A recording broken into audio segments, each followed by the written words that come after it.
করতে হবে। এখন যদি আমি নবীর তরিকা চলতে যে যদি আমার দারিদ্রতা আমাকে যদি গ্রাস করে, ঠিক মনে করতে হবে যে আমি ঠিক আল্লাহ রাসূলের তরিকা মতোই আছি।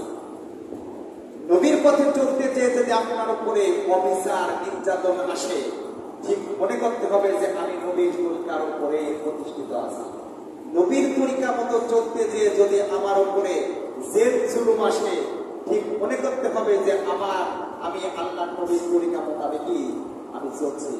নবীর তরিকা মোতাবেক চলতে চেয়ে যদি গলায় ফাঁসি দড়ি চলতে হয়, তাহলে মনে করতে হবে যে আল্লাহ নবীর তরিকার মতোই আমি আছি।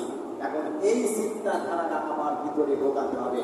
এখন মনে করছেন যে আমি আল্লাহ নবীর তরিকা মোতাবেক চলতে চেয়ে এত ফেতনা ফেসাদের ভিতরে জড়াই। আসলে এটা কিন্তু ফেতনা ফেসাদ না, এটা চলাফেরা মানে এমন ভাবে চলাফেরা মানে এমন ভাবে আপনাকে চলতে যে যদি এমন ভাবে অবস্থ হতে হয়, মনে করতে হবে যে আমি আল্লাহর বিধানের উপরেই অটল অবিচল আছি। যেমন দেখেন, আমি আল্লাহর নবীর সংসারিক